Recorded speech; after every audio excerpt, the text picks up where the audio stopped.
In the heart of Chicago, where skyscrapers pierced the sky and streets buzzed with the endless hum of life, a subway train rattled through its underground tunnels.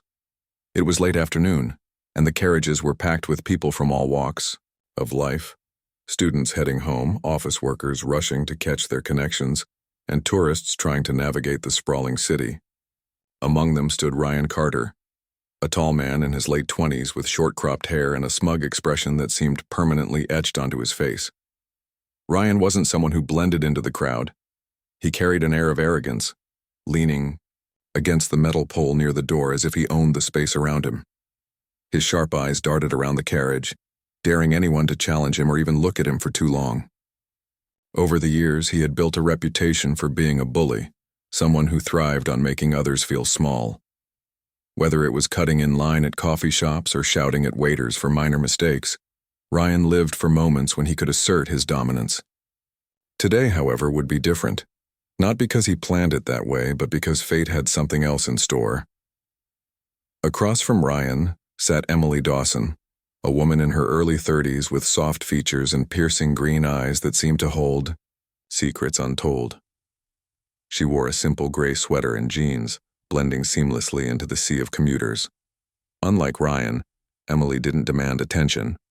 Her presence was calm, almost soothing, like the quiet before a storm.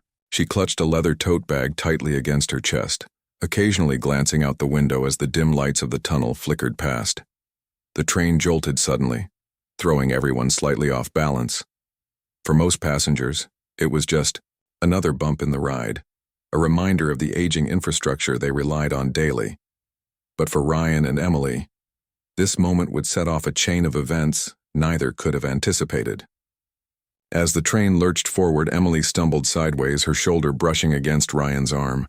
The contact was brief, accidental, and entirely harmless.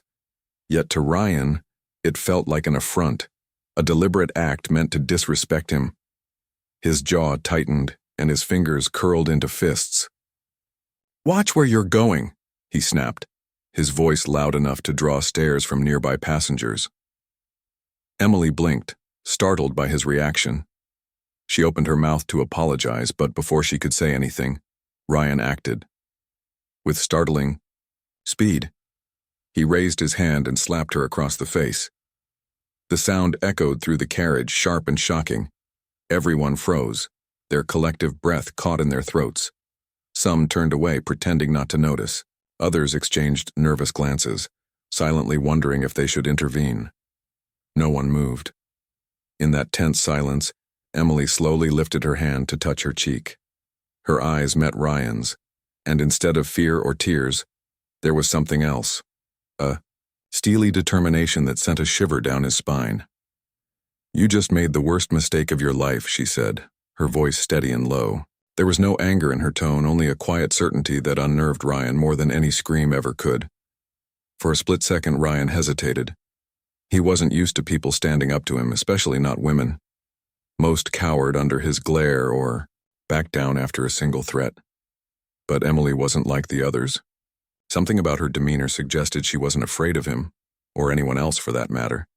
Still, Ryan couldn't let her get the better of him, not here in front of all these witnesses. So he smirked, masking his unease with bravado. "Oh, yeah? And what are you going to do about it?" he sneered, taking a step closer to her. His towering frame loomed over her seated figure, but Emily didn't flinch. Instead, she tilted her head slightly, studying him as though he were some strange insect she'd never seen before. "Nothing right now," she replied calmly, rising to her feet.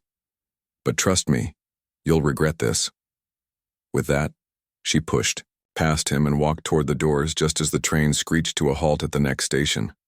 The automatic doors slid open, and without another word, Emily stepped out onto the platform, disappearing into the crowd. Ryan watched her go, his smirk faltering. For reasons he couldn't explain, her parting words lingered in his mind, gnawing at him like a persistent itch. Who did she think she was, talking to him like that? Sure, he might have gone too far with the slap, but she wasn't exactly innocent either. Or so he tried to convince himself. Deep down, though, doubt began to creep in. There had been something in her gaze, something that hinted at power far beyond what he could comprehend. As the train pulled away from the station, Ryan found himself unable to shake the feeling that he had crossed a line he shouldn't have. He replayed the incident in his head, analyzing every detail. The way she hadn't cried, the calmness in her voice, the eerie confidence in her eyes. None of it added up. Most people would have broken down or lashed out in anger. But Emily had remained composed, almost detached. It was as if she knew something he didn't. Curiosity eventually got the better of him. When the train reached the following stop, Ryan exited and scanned the platform, searching for any sign of Emily. He spotted her walking briskly toward the exit, her tote bag slung over one shoulder. Without thinking, he followed her, weaving through the throng of commuters until he managed to catch up. "Hey!" he called out, grabbing her arm to stop her. Emily turned around, her expression unreadable. "What's your deal? You can't just walk away like that." Emily raised an eyebrow, unfazed by his grip on her arm. "Let go of me," she said evenly. When Ryan hesitated, she added, "Unless you want to make things worse for yourself." Something in her tone gave him pause. Reluctantly, he released her arm and took a step back. "Look, I'm sorry, okay? I shouldn't have hit you. But you bumped into me first." Emily studied him for a moment, then sighed. "Apology noted. Now tell me your name before I decide whether to forgive you or destroy you." Ryan laughed nervously, assuming she was bluffing. "Destroy me? What are you going to do, sick your boyfriend on me?" Her lips curved into a faint smile, one that sent a chill running down his spine. "Something like that," she said cryptically. Then, as if realizing she'd said enough, she turned and continued walking toward a black SUV parked nearby. Just before climbing inside, she glanced back at him over her shoulder. "By the way, my name is Emily Norris." The name hit Ryan like a freight train. Norris. How many people in the world had that last name? And how many of them were married to legends? Suddenly, everything clicked into place. The calm demeanor, the unwavering confidence, the subtle warning in her words. Panic surged through him as he realized the magnitude of his mistake. Emily wasn't just any woman. She was Chuck Norris's wife. For the first time in years, Ryan felt genuine fear. Ryan stood frozen on the platform, his mind racing as Emily climbed into the black SUV. The engine roared to life, and the vehicle pulled away from the curb, leaving him alone with his thoughts. Norris. The name echoed in his head like a warning bell. Chuck Norris. The man who had become a legend not just for his martial arts skills but for the countless stories that painted him as an unstoppable force of nature. Ryan had heard the jokes, the tales of superhuman strength and wisdom. He had laughed at them before, dismissing them as exaggerations, but now those stories didn't seem so funny. As the SUV disappeared into the distance, Ryan's chest tightened. What had he done? He had slapped Chuck Norris's wife on a train in front of dozens of witnesses. His knees felt weak, and he leaned against a nearby pillar for support. For the first time in his life, Ryan understood what it meant to feel truly small. He replayed the scene in his mind. Emily's calm voice, her piercing green eyes, the way she had looked at him as if she already knew how this would end. She hadn't screamed or begged for mercy. Instead, she had warned him almost casually, as though dealing with someone like him was nothing new. The fear gnawed at him, growing stronger with each passing second. What would Chuck do when he found out? Would he come looking for Ryan? And if he did, what then? Ryan tried to shake off the thought, telling himself it couldn't be that bad. Maybe Emily wouldn't even tell him. After all, why would she bother sharing something so trivial with her husband? But deep down, Ryan knew better. A woman like Emily wouldn't let something like this slide, not when it involved her family. Determined to make things right, or at least try to, Ryan decided to track her down. He needed to apologize to explain that it had been a mistake, that he hadn't known who she was. If he could just talk to her, maybe she'd understand. Maybe she'd forgive him before Chuck got involved. He started by retracing his steps. Earlier, while following her off the train, he had overheard fragments of a phone call she made. She mentioned picking up groceries and stopping by a bookstore before heading home. It wasn't much to go on, but it was a start. Ryan wandered through the station, scanning the shops until he spotted a small grocery store tucked into a corner. Inside, he asked the cashier if she had seen a woman matching Emily's description. The cashier nodded, pointing toward the exit. She left about 10 minutes ago, she said, heading toward the parking lot. Ryan hurried outside, his heart pounding. He scanned the area, searching for any sign of the black SUV. When he didn't see it, he expanded his search, walking along nearby streets and peeking into shop windows. Eventually, he stumbled upon a bookstore where a display of bestsellers caught his eye. One of the books featured a photo of Chuck Norris on the cover. Ryan stared at it for a moment, feeling a mix of awe and dread. Was this some kind of cosmic joke? Everywhere he turned, there was a reminder of the man he had unknowingly crossed. Inside the bookstore, he approached the counter and described Emily to the clerk. "Oh, her?" the clerk replied. "She bought a book about gardening and left about 5 minutes ago." The clerk gestured vaguely toward the door. "She mentioned needing to get home soon." Home. That was the key. If Ryan could figure out where she lived, he could confront her directly. He left the bookstore and resumed his search, piecing together clues from her earlier conversation. She had talked about living near a park, somewhere quiet but close enough to the city. It wasn't much, but it narrowed down the possibilities.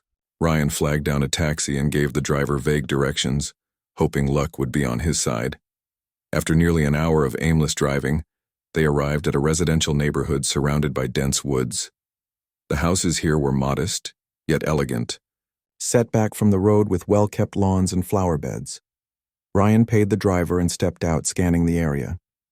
Something about this place felt familiar, as though it matched the image he had constructed in his mind. He walked slowly down the street, glancing at house numbers until he spotted the one he thought might belong to Emily. It was a 2-story home with white siding and a red front door. A black SUV was parked in the driveway, Emily's car. Ryan hesitated, suddenly unsure of what to do next. Knocking on the door seemed like the logical step, but what would he say? How could he possibly explain himself without sounding like a complete fool? Still, he couldn't turn back now. Taking a deep breath, he approached the house and rang the doorbell. Moments later, the door swung open, revealing not only Emily but also Chuck Norris himself. Ryan's stomach dropped. He had hoped to speak to Emily alone, to plead his case without the added pressure of facing her legendary husband. But there was no avoiding it now. Chuck stood tall, his presence commanding yet oddly comforting. His eyes locked onto Ryan's, sharp and calculating, as though he could see straight through him. "Can I help you?" Chuck asked, his voice calm but firm. There was no hint of anger, no immediate threat, just curiosity, and perhaps a touch of amusement. Ryan swallowed hard, struggling to find his words. Hi, my name is Ryan Carter. I think we need to talk." Chuck raised an eyebrow, glancing at Emily for confirmation. She nodded slightly, stepping forward to address Ryan. "You've got 5 minutes," she said. "Make them count." Ryan nodded frantically, beads of sweat forming on his forehead. "I'm sorry," he blurted out. "I didn't mean to hurt you on the train. I lost my temper and I didn't know who you were. Please, believe me. I never would have done it if I'd known." Chuck listened silently, his arms crossed over his chest. When Ryan finished speaking, he exchanged a look with Emily, who shrugged. "It's up to you," she said softly. Chuck turned back to Ryan, studying him carefully. "Apology accepted," he said finally. "But actions have consequences. You need to prove you're serious about changing." Ryan blinked, surprised by the lack of hostility. "What do you mean?" "I mean," Chuck continued, "you'll have to earn forgiveness. Are you willing to do that?" Ryan nodded eagerly. "Yes, absolutely, whatever it takes." Chuck smiled faintly, a gesture that somehow managed to be both reassuring and intimidating. "Good, because tomorrow morning we'll begin your test." "Test?" Ryan echoed, his voice trembling. "What kind of test?" "You'll see," Chuck replied. "Be here at sunrise, don't be late." With that, he closed the door, leaving Ryan standing on the porch, his mind reeling. What had he gotten himself into? Whatever the test was, Ryan knew one thing for certain. It wouldn't be easy. The next morning, Ryan arrived at Chuck and Emily's house just as the first rays of sunlight filtered through the trees. The air was crisp, carrying the faint scent of pine from the surrounding woods. He had barely slept the night before, his mind consumed with thoughts of what lay ahead. What kind of test would Chuck give him? Would it involve fighting, physical endurance, or something even more daunting? Whatever it was, Ryan knew he had no choice but to face it head-on if he wanted. A chance at redemption. As he approached the front door, it swung open before he could knock. Chuck stood there, dressed in a simple gray sweatshirt and black workout pants. His expression was calm, almost friendly, but there was an underlying intensity that made Ryan instinctively straighten his posture. Behind him, Emily leaned against the doorway, arms crossed, watching silently. Her green eyes seemed to pierce right through him as though she already knew whether he'd succeed or fail. "Morning," Chuck said, stepping outside.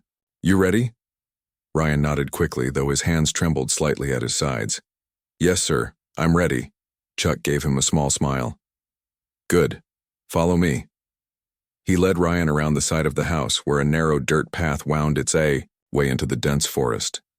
The trees towered above them, their branches forming a canopy that filtered the sunlight into dappled patterns on the ground. Birds chirped softly in the distance, and the only other sound was the crunch of leaves beneath their feet. Despite the serene surroundings, Ryan couldn't shake the feeling of unease growing in his chest. After walking for several minutes, they reached a clearing. In the center stood a makeshift obstacle course, a series of wooden beams, rope ladders, and balance beams arranged in a challenging sequence. Nearby, a punching bag hung from a sturdy branch, swaying gently in the breeze. Ryan stared at the setup, his heart sinking. This wasn't going to be easy. "This is your test," Chuck explained, gesturing toward the course. "It's not just about strength or speed, it's about discipline, focus, and humility. You'll need all three to pass." Ryan swallowed. Hard. "What happens if I don't pass?" Chuck's gaze softened, but his tone remained firm. "Then you haven't truly learned anything, but I believe you can do this, if you're willing to put in the effort." With that, Chuck began explaining the first challenge, a sparring session. Ryan's stomach churned at the thought. He had never been much of a fighter, and the idea of facing someone like Chuck filled him with dread. Still, he nodded and followed Chuck to the area near the punching bag where 2 pairs of boxing gloves lay waiting. "Put these on," Chuck instructed, handing Ryan a pair. "And remember, this isn't about winning. It's about learning to control your emotions." Ryan slipped on the gloves, his fingers fumbling with the straps. Once they were secured, he took a deep breath and stepped into position. Chuck did the same, his movements fluid and effortless. For a moment they simply faced each other, the silence between them heavy with anticipation. "Ready?" Chuck asked. Ryan nodded again, though his legs felt like jelly. Before he could react, Chuck moved forward, delivering a swift jab that caught Ryan squarely in the chest. The impact knocked the wind out of him, and he stumbled backward, gasping for air. Instinctively, Ryan raised his fists to defend himself, but Chuck was relentless. Another punch grazed his shoulder, followed by a quick combination that left Ryan reeling. Panic surged through him, and he lashed out wildly, swinging his arms in desperation. But Chuck dodged every blow with ease, countering each time with precision, strikes that sent Ryan staggering. Within minutes, Ryan was on his knees, exhausted and humiliated. Tears pricked at the corners of his eyes as he realized how utterly outmatched he was. "That's enough," Chuck said, lowering his gloves. He extended a hand to help Ryan up, but Ryan ignored it, struggling to his feet on his own. His pride stung almost as much as his aching body. "I can't do this," Ryan muttered, his voice thick with frustration. "I'm not a fighter. I'm not like you." Chuck shook his head. "This isn't about being like me. It's about understanding yourself. You let your anger take over back there, didn't you?" Ryan hesitated, then nodded. "Yeah, I guess I did." "That's the problem," Chuck said gently. Anger clouds your judgment, it makes you reckless. If you want to change, you need to learn how to channel that energy into something constructive. Ryan looked down at the ground, ashamed. For years he had relied on intimidation and aggression to get what he wanted. Now, confronted with the consequences of his actions, he saw how hollow that approach really was. But how could he possibly fix it? Chuck must have sensed his doubt because he placed a reassuring hand on Ryan's shoulder. Don't give up yet. We're just getting started. The next part of the test involved navigating the obstacle course. Chuck demonstrated each section first, showing Ryan how to move efficiently and maintain balance. When it was Ryan's turn, he struggled at every step. The wooden beams wobbled under his weight, sending him tumbling into the dirt more than once. The rope ladder tangled around his legs, leaving him dangling awkwardly halfway up. And the balance beam proved nearly impossible, forcing him to crawl along it on his hands and knees. Each failure chipped away at Ryan's confidence, but Chuck remained patient, offering guidance without judgment. Focus on your breathing, he advised during one particularly difficult section. Stay calm. Trust yourself. By the time Ryan reached the final obstacle, a climbing wall, he was drenched in sweat and trembling with exhaustion. His muscles burned, and his lungs screamed for air. But instead of giving up, he dug deep, drawing on reserves of determination he didn't know he had. With Chuck cheering him on from below, Ryan hauled himself over the top and collapsed onto the ground, panting heavily. You did it, Chuck said, helping him to his feet. Not perfectly, but you didn't quit, that's progress. Ryan managed a weak smile, though his entire body ached. Thanks. I don't think I've ever worked so hard in my life. There's more to come, Chuck replied. But first, we need to talk. They returned to the clearing, where Emily waited with a thermos of water and some snacks. She handed Ryan a bottle, her expression unreadable. As he drank greedily, Chuck sat down on a nearby log and motioned for Ryan to join him. The physical challenges are only part of the test, Chuck explained. The real work happens here. He tapped his temple, then placed a hand over his heart. Strength isn't just about muscles. It's about character, how you treat others, how you handle adversity. Those things define who you are far more than any punch or kick ever could. Ryan listened intently, absorbing every word. For the first time, he understood why people admired Chuck, not because of his legendary feats, but because of the wisdom and compassion he embodied. Ryan had spent his life trying to dominate others, believing that power came from fear. Now, he saw how wrong he had been. What do you want me to do? Ryan asked quietly. How can I make this right? Chuck smiled, a genuine warmth spreading across his face. Start by forgiving yourself. Then commit to being better. Not just today, but every day moving forward. That's the hardest part of all. Emily nodded in agreement. Change takes time, she added, but it's worth it. Trust us. As the sun climbed higher in the sky, casting golden light over the forest, Ryan felt a glimmer of hope. He still had a long way to go, but for the first time, he believed he could get there. With Chuck and Emily's guidance, maybe, just maybe, he could become the person he was always meant to be. The days that followed were unlike anything Ryan had ever experienced. Each morning, he returned to Chuck and Emily's house, ready to face whatever challenges they had prepared for him. The obstacle course in the forest became a regular part of his routine, but it was only one piece of the puzzle. Chuck and Emily pushed him harder than he thought possible, not just physically but mentally and emotionally as well. On the fourth day, Chuck introduced a new element to the test, problem-solving under pressure. They gathered in the living room of the house where Chuck had set up a large wooden table covered with maps, photographs, and notes.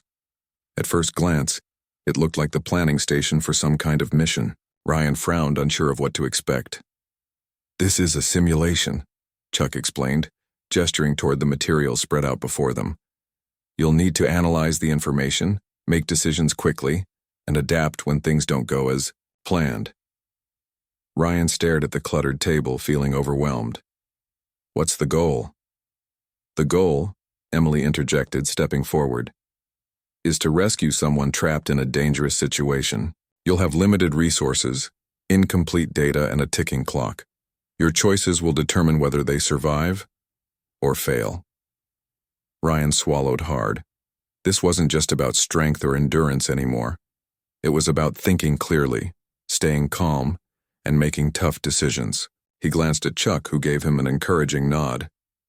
"Let's begin," Chuck said, handing Ryan a folder filled with details about the scenario. Inside were descriptions of weather conditions, terrain obstacles, and potential hazards. There was also a list of tools Ryan could use: rope, a flashlight, a first aid kit, but not enough to cover every possibility. The challenge was clear: prioritize wisely. As Ryan pored over the materials, his mind raced. He tried to piece together the best course of action, but the stakes felt impossibly high. What if he made the wrong choice? What if someone got hurt because of his mistake? Doubt crept in, clouding his judgment. "You're hesitating," Chuck observed, folding his arms across his chest. "Why?" Ryan sighed, running a hand through his hair. "I don't want to mess this up. What if I choose the wrong thing?" Chuck leaned closer, his voice steady and reassuring. "There are no perfect answers here. Sometimes you won't have all the information you need. Sometimes you'll make mistakes. But the key is to act decisively and learn from those mistakes. That's how you grow." Encouraged by Chuck's words, Ryan took a deep breath and began organizing his thoughts. He divided the supplies into categories based on urgency, mapping out a route that balanced speed with safety. When he finally presented his plan, both Chuck and Emily listened carefully, asking pointed questions to test his reasoning. "What happens if the bridge collapses?" Emily asked, pointing to a sketch of the proposed path. "Is there another way across?" Ryan hesitated, then nodded. "Yes. If the bridge isn't stable, I'll reroute through the ravine. It'll take longer, but it's safer." Emily smiled faintly, impressed by his foresight. "Good answer." By the end of the exercise, Ryan felt drained but accomplished. Though the scenario was fictional, it forced him to confront fears he hadn't realized he carried. For years, he had avoided responsibility, deflecting blame onto others whenever something went wrong. Now he was learning to own his decisions and their consequences. Later that week, the focus shifted to emotional resilience. One evening, after a grueling session in the forest, Chuck invited Ryan to sit by the fire pit in the backyard. The flames crackled softly, casting flickering shadows across their faces. Emily joined them, bringing mugs of hot tea to ward off the chill in the air. "You've done well so far," Chuck said, sipping his drink. "But there's one more lesson we need to address: forgiveness." Ryan frowned, unsure of what he meant. "Forgiveness? For what?" "For yourself," Chuck replied simply. "You carry guilt, anger, and regret. Those emotions weigh you down, keeping you stuck in the past. To move forward, you need to let them go." Ryan stared into the fire, feeling the truth of Chuck's words settle heavily in his chest. He thought about all the people he had hurt over the years, the insults, the threats, the moments of cruelty disguised as confidence. He had told himself it didn't matter, that others deserved it, but deep down he knew better. The shame had been eating away at him for years, hidden beneath layers of arrogance and denial. "How do I start?" Ryan asked quietly. "By being honest," Emily answered. "Look back at your life and acknowledge the harm you've caused, then commit to doing better. It's not easy, but it's necessary." For the next hour, Ryan spoke openly about his past, sharing stories he had never told anyone before. He talked about growing up in a household filled with tension and violence, where aggression was seen as strength and vulnerability as weakness. He admitted how those early experiences shaped him, turning him into someone who lashed out at others to protect himself. As he spoke, tears streamed down his face, but neither Chuck nor Emily interrupted. They listened patiently, offering support without judgment. When he finished, Chuck placed a hand on his shoulder. "Thank you for trusting us," he said. "That takes courage. Remember, change starts with honesty. Keep working on yourself and you'll find peace." By the final day of the test, Ryan was exhausted but transformed. His body ached from the physical challenges. His mind buzzed with newfound knowledge, and his heart felt lighter than it had in years. Chuck and Emily led him back to the clearing in the forest, where the obstacle course still stood. This time, however, it wasn't just about completing the course, it was about proving he had internalized everything he had learned. "You know what to do," Chuck said, stepping aside. "Show us who you are now." Ryan nodded, taking a deep breath. As he moved through each section of the course, he focused on staying present, channeling his energy into deliberate actions rather than impulsive reactions. When he stumbled, he picked himself up without hesitation. When he reached the climbing wall, he scaled it steadily, refusing to let fear hold him back. By the time he crossed the finish line, he was breathing hard, but smiling, a genuine, unguarded smile that reflected the progress he had made. Chuck and Emily approached him, their expressions warm and proud. "You did it," Chuck said, clapping him on the back. "You've earned your second chance." Ryan bowed his head, overwhelmed with gratitude. "Thank you. Both of you. I couldn't have done this without your help." Emily smiled, her green eyes shining. "This is just the beginning. Keep going, Ryan. The world needs more people willing to change." As the sun dipped below the horizon, painting the sky in hues of orange and pink, Ryan felt a sense of hope he hadn't known was possible. He still had work to do, but for the first time, he believed in his ability to rise to the challenge. With Chuck and Emily's guidance, he had taken the first steps toward becoming a better version of himself, and that, he realized, was the greatest victory of all. Months had passed since Ryan completed Chuck and Emily's test in the forest. The lessons he learned during those intense days stayed with him, shaping his actions and decisions in ways he never thought possible. Life in Chicago hadn't changed, much outwardly. The streets were still crowded, the subway trains still rattled through their underground tunnels. But for Ryan, everything felt different. He walked through the city with a newfound sense of purpose, determined to make amends for his past behavior and live up to the trust Chuck and Emily had placed in him. One of the first things Ryan did was start volunteering at a local community center. It was a modest building tucked into a neighborhood often overlooked by outsiders, its walls adorned with colorful murals painted by children who frequented the place. At first, Ryan wasn't sure how he could contribute. He didn't have any special skills or talents to offer, but the staff welcomed him warmly, assigning him simple tasks like organizing supplies and helping with cleanup after events. Over time, though, he found himself drawn to the kids who came there, many of them struggling with challenges similar to the ones he faced as a child. Ryan began mentoring a group of boys in their early teens, teaching them self-defense techniques, while emphasizing the importance of discipline and respect. He shared stories from his own life, not the exaggerated tales of bravado he used to tell, but honest accounts of his mistakes and the lessons he learned from them. The boys listened intently, their eyes wide with curiosity. Some even opened up about their own struggles, trusting Ryan in a way they hadn't trusted many adults before. Seeing the impact he could have on their lives filled him with a sense of fulfillment he had never experienced. Word of Ryan's transformation spread quickly among the people who knew him. Former co-workers who once avoided him now greeted him with smiles. Neighbors who had crossed the street to escape his glare invited him over for coffee. Even strangers noticed the change in him. His posture was less aggressive, his tone more measured. People started referring to him not as that guy, but as someone reliable, someone worth knowing. Despite these positive changes, Ryan couldn't shake the feeling that he owed it all to Chuck and Emily. They had given him a second chance when no one else would, guiding him with patience and wisdom that went far beyond what he deserved. He thought about them often, wondering if he'd ever be able to repay them for what they had done. One afternoon, while walking home from the community center, an idea struck him. Maybe he could show his gratitude by visiting them again. The following weekend, Ryan drove out to their house, bringing along a bouquet of flowers and a handwritten note expressing his thanks. As he approached the front door, he felt a familiar flutter of nerves.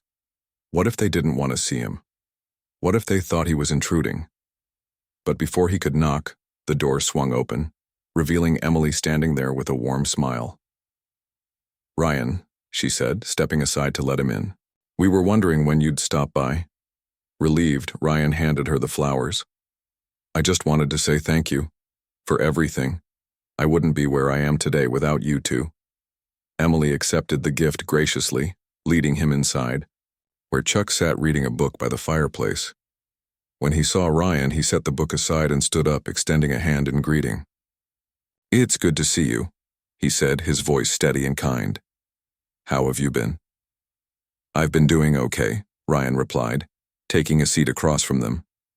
"Better than okay, actually. Things are different now. Better." Chuck nodded approvingly. "That's what we hoped for. Tell us about it." For the next hour, Ryan shared updates about his life, the work he was doing at the community center, the relationships he was rebuilding, and the peace he had found within himself. He spoke openly, his words flowing easily as he described how the lessons they taught him continued to guide him every day. Chuck and Emily listened attentively, occasionally offering comments or advice when prompted. When Ryan finished speaking, there was a moment of quiet reflection. Then Emily leaned forward, her green eyes shining with pride. "You've come so far," she said softly. "We're proud of you." Ryan felt a lump rise in his throat. "Thank you. I don't know how to put it into words, but you saved me, both of you," Chuck chuckled lightly, shaking his head. "We didn't save you, Ryan. You saved yourself. All we did was give you the tools. The rest was up to you." Ryan smiled, knowing Chuck was right. Still, he couldn't help but feel immense gratitude for their role in his journey. Before leaving, he asked them one final question. "Do you think I'll ever truly deserve forgiveness for what I did to people in the past?" Emily exchanged a glance with Chuck before answering. "Forgiveness isn't something you earn overnight. It's a process, both for you and for others. But as long as you keep trying, keep growing, you'll get closer to it. And sometimes," she added with a gentle smile, "people surprise you with their willingness to forgive." In the weeks that followed, Ryan continued to build on the foundation Chuck and Emily had helped him create.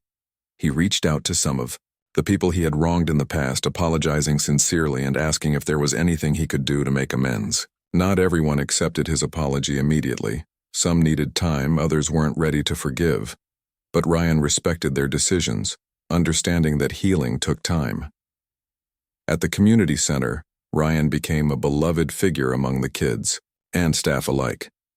His classes grew in popularity, attracting not only teenagers but also younger children eager to learn. He expanded his efforts beyond self-defense, organizing workshops on conflict resolution and emotional intelligence. Slowly but surely, he was making a difference, not just in his own life, but in the lives of others. One evening, as he walked home from the center, Ryan paused under a street lamp and looked up at the night sky. The stars twinkled faintly against the dark backdrop, reminding him of the vast possibilities ahead. For so long, he had lived in fear and anger, letting those emotions dictate his choices. Now he felt free to dream, to hope, to become the person he always wanted to be. As he resumed his walk, a thought occurred to him. Maybe Chuck and Emily were right. Maybe strength wasn't about power or dominance. Maybe it was about purpose. And for the first time in his life, Ryan finally understood what that meant.